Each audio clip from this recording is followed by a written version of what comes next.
बातमी आहे कोल्हापूरमधून। इथल्या अंबाबाई मंदिरात सुरू असलेल्या विकास कामांदरम्यान गरुड मंडप परिसरामध्ये उत्खनन करताना प्राचीन पायऱ्या आढळल्यात आणि यामुळे मंदिराचा ऐतिहासिक वारसा पुन्हा चर्चेत आलाय। सध्या कोट्यावधी रुपयांच्या विकास आराखड्याअंतर्गत गाभाऱ्याचं संवर्धन, परिसराचं सौंदर्यीकरण आणि पारंपरिक रचनेचे जतन कामांवर विशेष भर दिला जातोय। या कामांमुळे मंदिरात परंपरा आणि आधुनिकतेचा संगम अनुभवायला मिळतोय।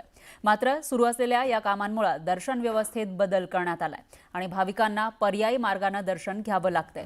त्यामुळे काही ठिकाणी गर्दी आणि गैरसोय सुद्धा पाहायला मिळते। काम जलद पूर्ण करण्याची मागणी त्यामुळे केली जाते। लोकप्रतिनिधींचं लक्ष नाही, शासकीय अधिकाऱ्यांचं लक्ष नाही। गेली 5 वर्ष मणिकर्णिका कुंड अजून पूर्ण व्हायचा आहे। त्यामुळे आम्हाला काय वाटत नाही, ज्या घोषणा केल्या त्या पद्धतीने इतर सर्व कामं पूर्ण होतील। ही कामं पूर्ण करून घ्यावे लागणार असतील तर कोल्हापूरच्या जनतेला रस्त्यावरून उतरून कामं पूर्ण घ्यावी लागते असं मला वाटते।